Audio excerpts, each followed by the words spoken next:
Safety and security is another issue. I feel pretty strongly about this, and so I'll just share my strong feelings. The gangs, that stuff doesn't run the school district. Okay? We're not going to say, well, we're not going to have one school district because we're going to have a quote-unquote rival gang members in the school district. That's the adult's responsibility there. Okay? So then as adults, we need to find a way to address that with a comprehensive safety and security plan. We can do that, but we're not going to I have bad words in my head. We're not going to have young men and women who are acting inappropriately determine what's best for our school system. That's not how we do it here. Okay? Now the reality of it is that, and what's been getting the most attention since this went public is the loss of a culture and tradition of one of the schools. That is a reality. And we don't pretend to think that it's not. There are ways in which we can offset that, but we certainly believe that and understand the grieving that is occurring with respect to going to one high school and the fact that one high school will potentially not be there. So we understand that and don't deny. And then the loss of jobs. Again, I showed you a chart that said 84% of what we do is based in staffing, and that if we're going to realize efficiencies, we're going to realize it in part through staffing. Now, I don't know right at this time, what that looks like.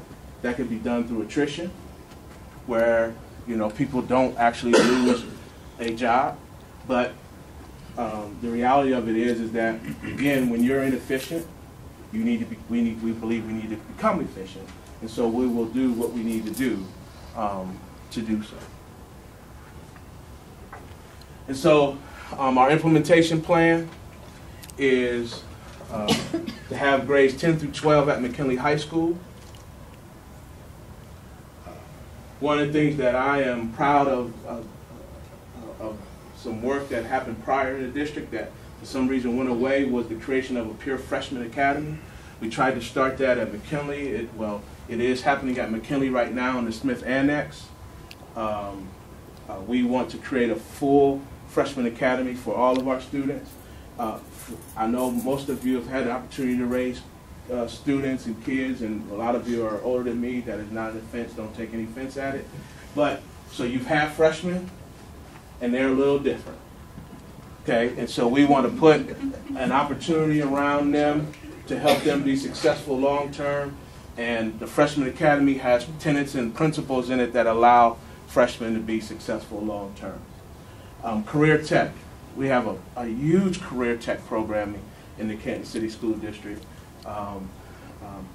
due in no small part to a lot of partners. We were able to build a magnificent facility right across the way that has some built-in infrastructure, auto tech, auto body, welding, wood shop, etc.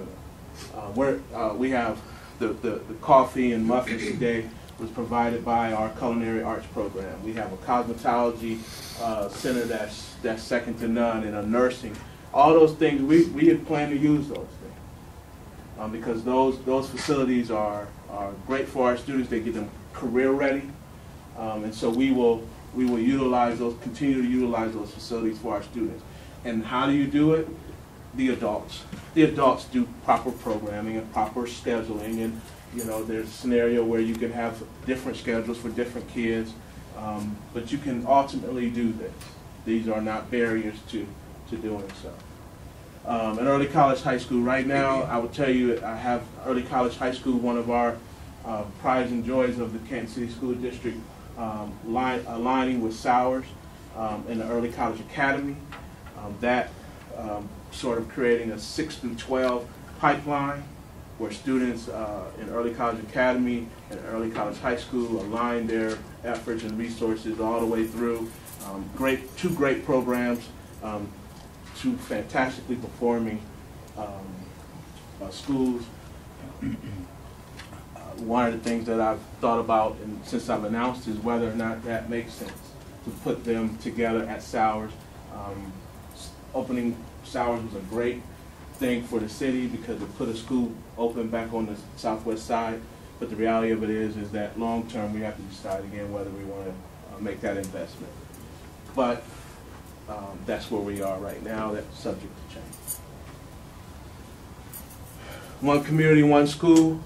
The recommendation that I put before the board is that that school be called Canton McKinley High School. That it retain all of the mascot and the colors associated with it, and not only that, but that the entire school district operate under that umbrella. In other words, I want to see this district, regardless of what we call ourselves, everyone is that. So just like everyone is an eagle, if you live in Plain, and everyone's a polar bear. I was at Walmart the other day, and I saw a kid. He could have been 4th grade, and he had his Jackson stuff on. Okay, and if I know, if I get into the psyche of a student, I know that meant something to him. And he had his polar bear stuff on. Many of you have heard me. Well, some of you have heard me talk. I have a niece who's going to be a dangerous basketball player against Canton schools, and she's been a little Viking since she's about this tall. And all she knows is that black and orange, and she just runs around with it all the time. And all it's doing is creating a loyalty and a culture in her that when she gets to high school, she's going to run through a brick wall for the Lady Vikings of Hoover. Okay? And so it is my ultimate goal that is what one school, one community does here in Canton. Why Canton McKinley? Why not Timken? Why not a merger of names? All of that. For me, these are basically the 3 reasons. It's named after a U.S. president and his family. It is the oldest school in the district or in the city, and last but not least, there's a national, state, and local recognition that comes with Canton McKinley. You know, I think in order you say, I'm from Canton, you're out of town. They go, first thing they do is say Hall of Fame, second thing they say is Canton McKinley. Okay? And so those are the reasons for my proposal and why to keep the name Canton McKinley. That is obviously the one that everybody's interested in, but there's actually another proposal on the table, and that is to close Fairmont Leadership School. And I'll take you through this really quickly because I know that it is least of interest to some of you, but the reality of it is that Fairmont has 100 students, less than 100 students. Obviously, funding a school with 100 students, and it is not, again, very efficient. But again, you run against those competing interests that I talked about earlier. And so one of the ways that we want to overcome those competing interests is to move the adult education programs that are currently housed downtown here at the White Annex to Fairmont. That it's not the greatest building, the White Annex, and I think that staff and those students are looking for more of a place to call a better home, if you would. We have plenty of room over at Madjutz for the students at Fairmont to attend, and believe that we will more effectively use the space at Madjutz, and so that there will be no overcrowding there. Again, what does that mean from a funding standpoint? That means that we reduce staff, and reducing staffing obviously creates the efficiencies that we need. I want to talk a little bit about this timeline.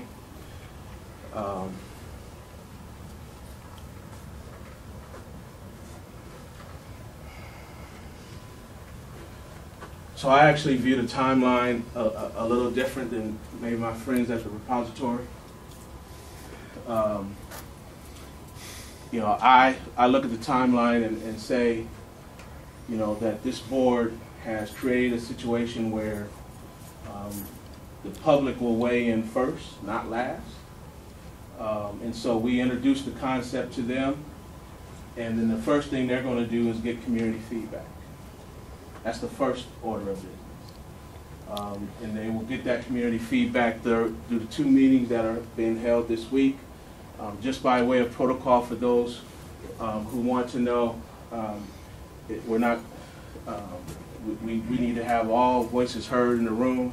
So what we're not going to do is have open mic night, where we have, one person talking for 20 minutes, another we don't have, we have 2 hours to do this.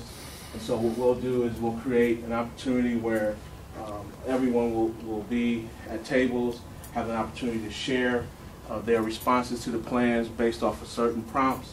That information will be captured, shared out publicly at the end of the meeting, and then provided to me. And then I will, of course, the board, a lot of the board members will be there, but to the extent that I need to share that information with them, they will be there as well.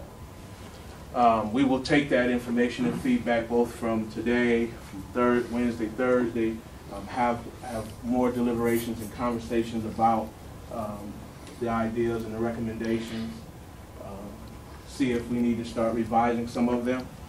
There's a regular board meeting that's set for February 9th, where again more conversation will be had, and it'll give the board another opportunity to hear both public feedback and also get some opportunity for us to revise and edit, with the final goal of February 25th as when the board will take that final vote.